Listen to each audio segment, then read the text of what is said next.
Section 1. You will hear a conversation between Peter and Jim talking about some details for their shared accommodation. First, you have some time to look at questions 1 to 4.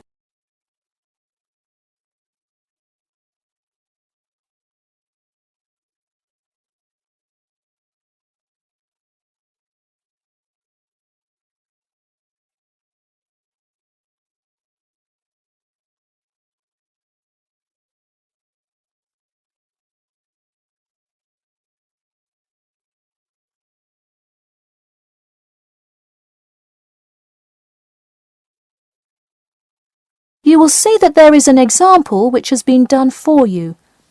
On this occasion only, the conversation relating to this will be played first. Hey Jim, it's Peter. Oh, hey Peter, what's up? I thought I'd call so we could hammer out the details for next year's lease. Peter says that he wants to hammer out the details for next year's lease with Jim. So, lease has been written in the space. Now we shall begin. You should answer the questions as you listen, because you will not hear the recording a second time. Listen carefully and answer questions 1 to 4. Hey Jim, it's Peter. Oh, hey Peter, what's up? I thought I'd call so we could hammer out the details for next year's lease. That's a good idea.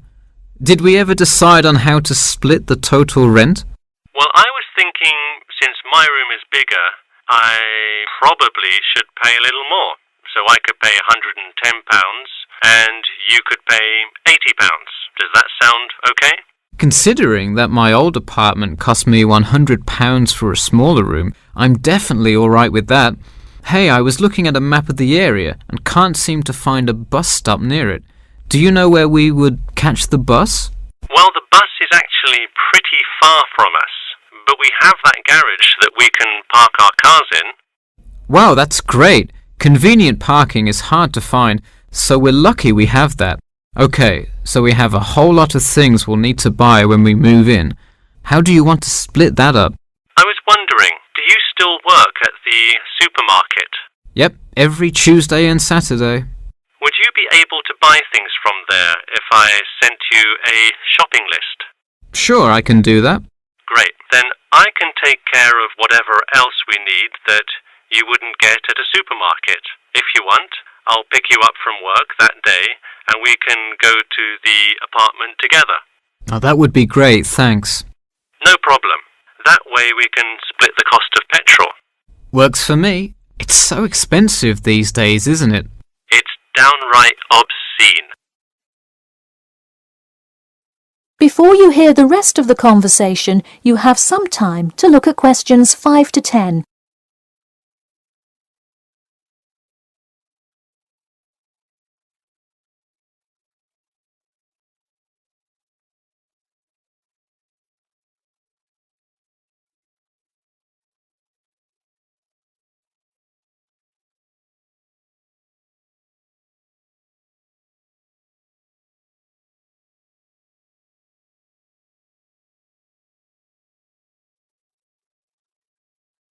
Now listen and answer questions 5 to 10.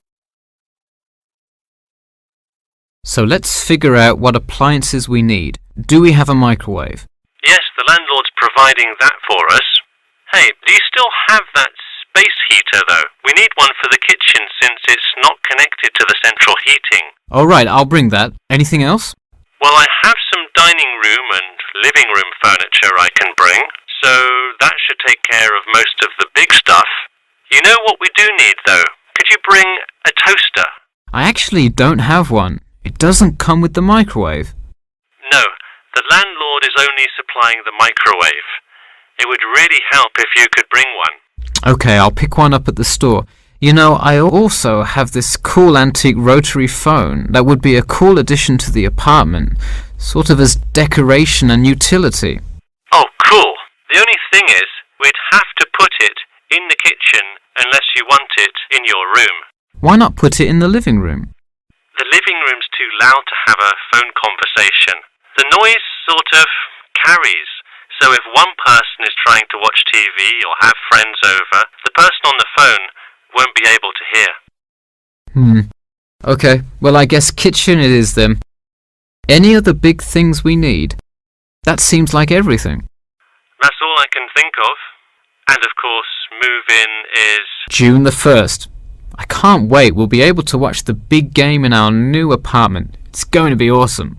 Yeah, we can move in the morning, and then Friday night we can sit back and cheer on Liverpool. I have an exam in the morning, but we'll be done around 11 a.m. and can move in after. Wait, Liverpool? You're joking, right? I thought you were a Manchester United fan. Man U? No way. Liverpool all the way. Oh no, I don't know if I can live with a Liverpool fan. That is the end of section 1. You now have half a minute to check your answers.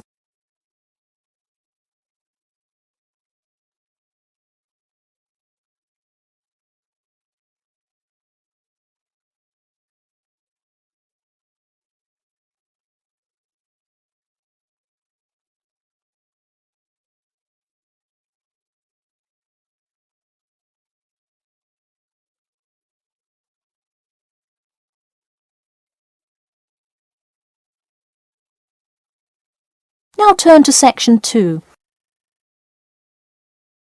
Section 2. You'll hear an HR representative of Earn and Learn giving some information about her company. First, you have some time to look at questions 11 to 16.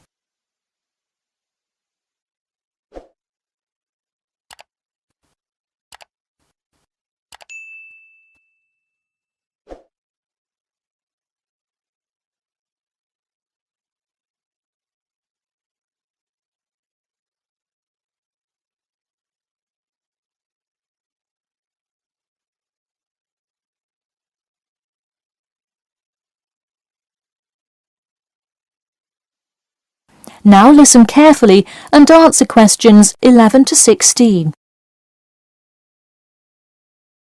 Welcome to all of you. Can everybody see and hear me? Good. I'm Sarah Connor, an HR representative of Earn and Learn. I have been asked today to talk to you about our company. So, for those of you who don't know very much about the company, let me start by giving you some basic information about it. Earn and Learn started nearly 20 years ago. It is not a charity but a for-profit company that enables promising entrepreneurs to make money while travelling. During the past 10 years, it has grown rapidly and has gained great influence in most countries of the world. We have a partnership with the school and take a large number of recent graduates from the business school. So if you are a recent graduate, I'd say you can consider applying to our company. Before your application, you might be curious about what sort of places you could go to. There are 4 main locations, but you also have the freedom to submit a different location, and if they can make the necessary arrangements, you can go. The first country Earn and Learn established locations was the US, where you may choose from multiple locations, as long as you can commit to their more rigid schedule of August to December. Also, you could do the Australia internship. That one is really cool. You work at a wildlife shelter and learn about the business practices of non-profit organisations. You do have to be willing to commit 8 months for that one though. Perhaps that's a long time to be so far away, but I would say it is really an amazing opportunity. I don't know whether some of you are in decent physical shape. If so, the South Africa internship is another exciting one. You learn a lot about sustainable farming, but you would be doing some of the manual labour involved in maintaining a farm. Indeed, it's hard work, but I think you would definitely be able to do it. It may be wise to wait until after their summer is over, so it's not so terribly hot. In addition, there is a most recently established location in India. This one gives you more of a study abroad feel, given that they arrange a host family for you to stay with. In the other locations, you live in an apartment with other interns, so this is definitely a unique experience. Before you hear the rest of the talk, you have some time to look at questions 17 to 20.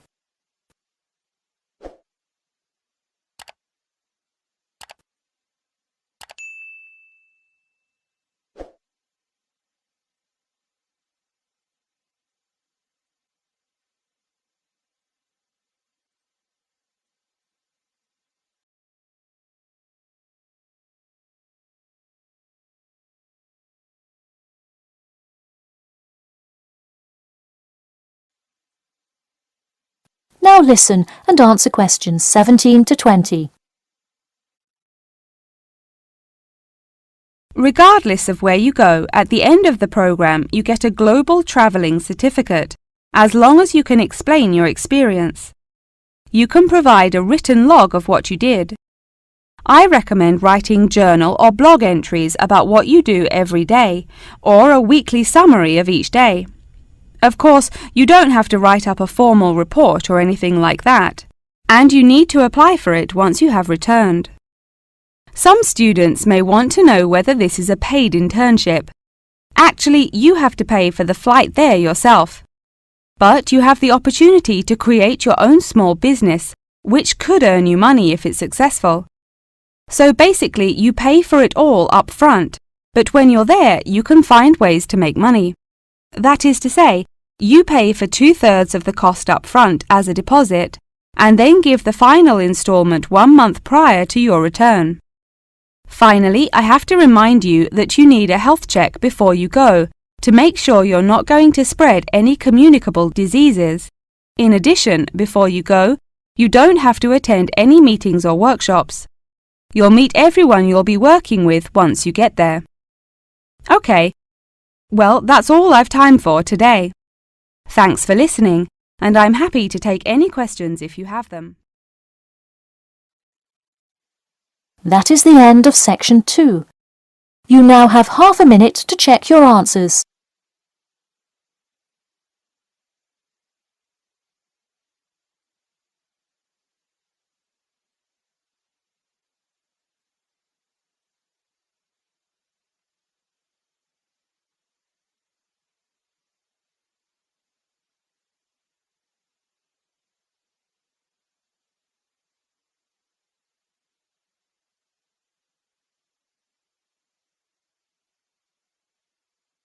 Now turn to section 3.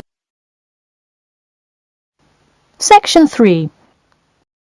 You will hear a student called Margaret Parkinson talking about the class she missed on Thursday with her professor. First, you have some time to look at questions 21 to 26.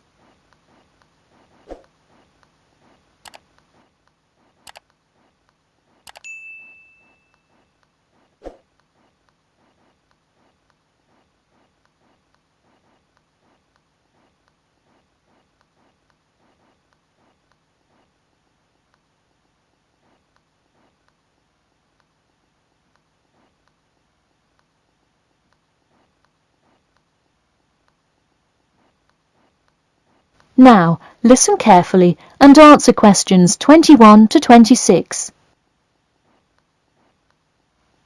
Hi, Professor Timmons. Do you have a few minutes? I was hoping to talk about what I missed on Thursday. Hello, come in. Sure, sit down. Could you tell me your name, please? Margaret, sir. Margaret Parkinson. I apologise for missing your class, but I had to go to the hospital. I'm sorry to hear that. Everything is okay now, though, I hope. Yes, thanks. Glad to hear it. So on Thursday, I outlined the research project that will account for 30% of your grade. All students will be divided into groups and will give a well-researched presentation to the class covering a specific topic relevant to student life. Oh, that sounds interesting. Can we choose just any topic that pertains to life as a student, like how to start your own student organisation? Well, though I'm sure that would be an informative presentation, I've already chosen a list of topics which I will assign. As an example, I assigned one group the topic of student loans. They're to research not just the prevalence of students who have loans to pay for their tuition, but information as to how best to manage these loans and possible scholarships that could alleviate some of the financial burden.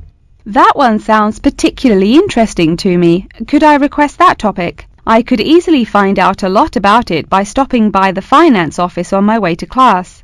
Unfortunately, that one's already taken by another group. I have, however, assigned you to a group and given you all one of two choices. Oh, I see. What are the choices? The first is discussing smoking, trends in the number of student smokers compared with the general population, popular reasons students take up smoking, and more healthy alternatives to smoking. That one could be interesting. I'm not a smoker myself, but we'll see what my group thinks. If we did choose this topic, we would rather not put our fellow students on the spot to interview them. Where else could we gather information? How about where the cigarettes are sold? Oh, that's a great idea. I could interview the manager of a supermarket and find out the average age of people buying cigarettes, or how much they buy, that sort of thing. Precisely. Okay, I'll keep that in mind. And what was the other topic? The other topic is the practice of natural medicine. It sounds far more specific than the others, but it is more of an exercise of outlining a career path.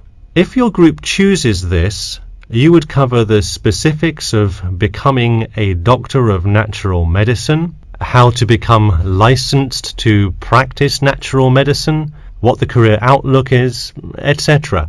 You could find much of the information you need on this in the careers office. Wow, that would be really helpful, not just in learning about natural medicine, but in how to approach researching any career path. That's the idea. I want groups to really think outside the box to find information on their topics. They should interview multiple sources. Okay, now I think I have the general idea. Before you hear the rest of the talk, you have some time to look at questions 27 to 30.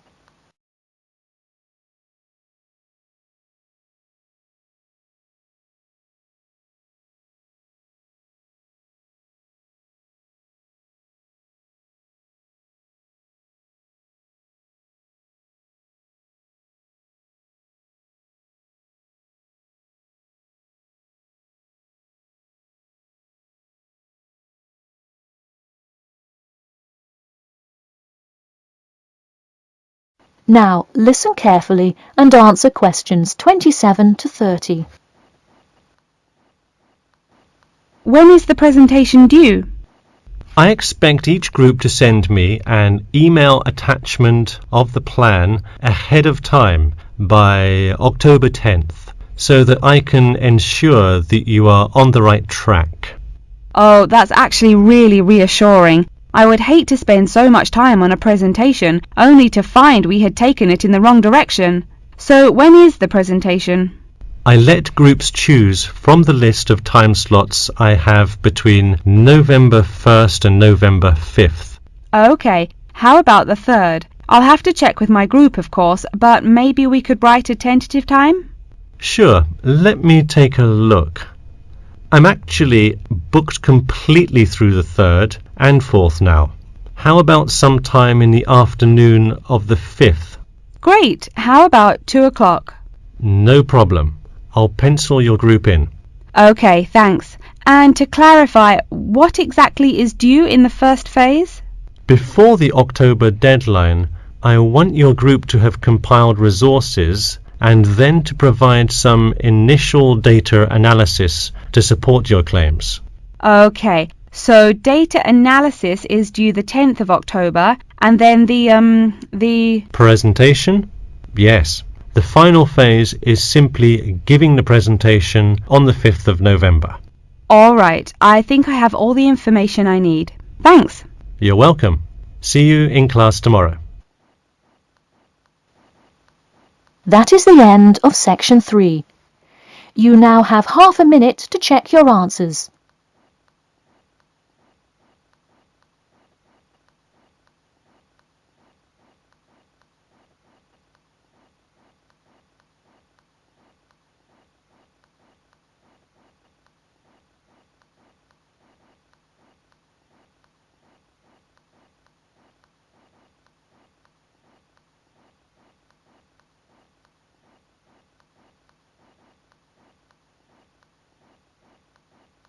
Now turn to Section 4.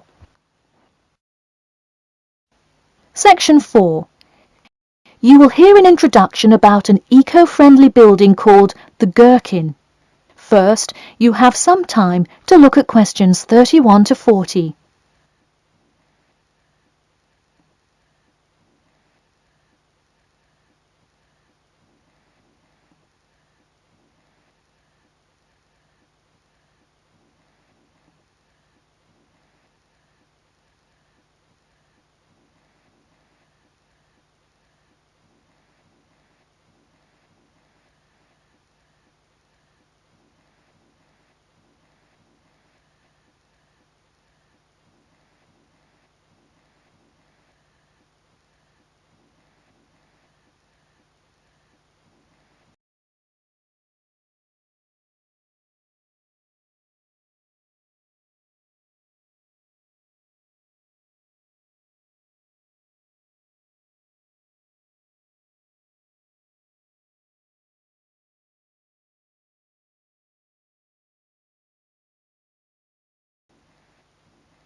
Now, listen carefully and answer questions 31 to 40.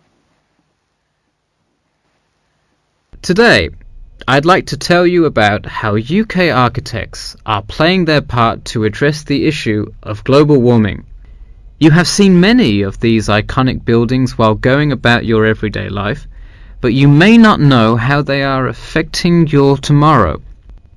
In 2003, construction was completed on the famous Swiss rebuilding, or more informally called the Gherkin, a true masterpiece commissioned by the law offices of Foster and Partners. This is not the first ambitious endeavour of the firm. They are renowned for their various philanthropic environmental efforts.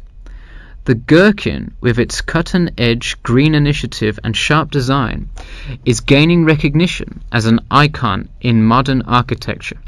You can pick it out of the London skyline by its unorthodox cigar shape. While its appearance is the obvious attribute at which to marvel, there is far more to this building than meets the eye. And let's face it, there's a lot about this building that meets the eye. The building helps reduce the city's carbon footprint in a number of ways. Just a quick note, in case you're not familiar with the term carbon footprint, get used to it. It's a buzzword you'll hear relentlessly to talk about reducing emissions. Think of it as the amount of harmful greenhouse gases that are given off into the environment by a single person, organization, or product. So going back to the Gherkin building, perhaps the most obvious as well as the most significant eco-friendly feature is the glass windows, which allow light to pass through the building, both reducing heating costs and brightening up the workspace. The ingenuity behind the various eco-friendly aspects of the Gherkin has seen its fair share of publicity both from serious and silly sources. In a recent April Fool's Day edition, one e-publication printed a story detailing plans to replace 50% of the current exterior with grass, which would not only make large steps in the name of sustainability, but also give the building the green hue that would truly earn it the nickname of the Gherkin. The only drawback is, as you may have guessed, that this story was an April Fool's Day joke and completely made up.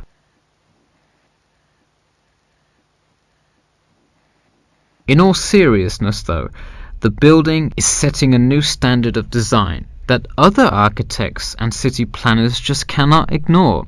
The building's bold and cost-efficient design has won a number of architecture awards, including the Stirling Prize, the London Region Award, and the Empress Skyscraper Award, among others. The design comfortably accommodates a large number of offices, while keeping maintenance and operation costs down, striking a superb balance between nature and the workplace. Nature is well and good, as long as the weather is nice outside. Given London's notoriously bad weather, the architects knew they must devise a quality temperature regulation system, and that they did. A special system designed to reduce the building's reliance on air conditioning was devised that cuts consumption in half compared to standard office buildings. There are atria that link each floor vertically to one another, forming spiraling spaces up the entire building. They serve not just as social common spaces, but also act as the building's lungs, distributing clean air from the opening panels in the facade through the entire building. The building isn't all business though. It has its fair share of fun as well. At the very top, a club room offers a picturesque entertainment spot for company functions, private parties, etc., with a breathtaking panoramic view of the city.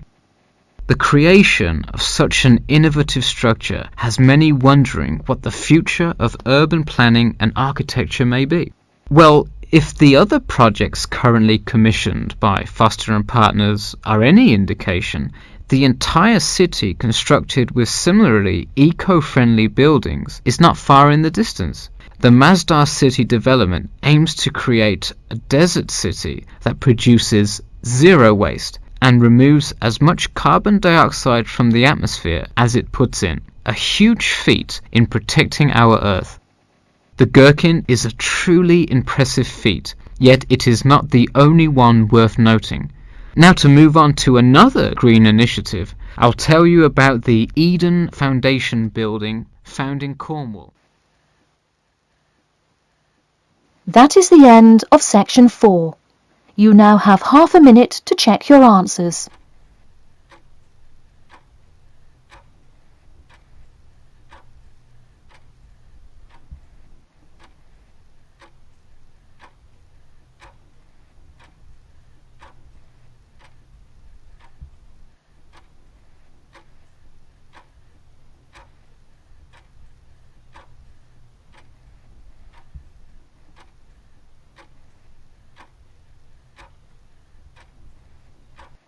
That is the end of the listening test.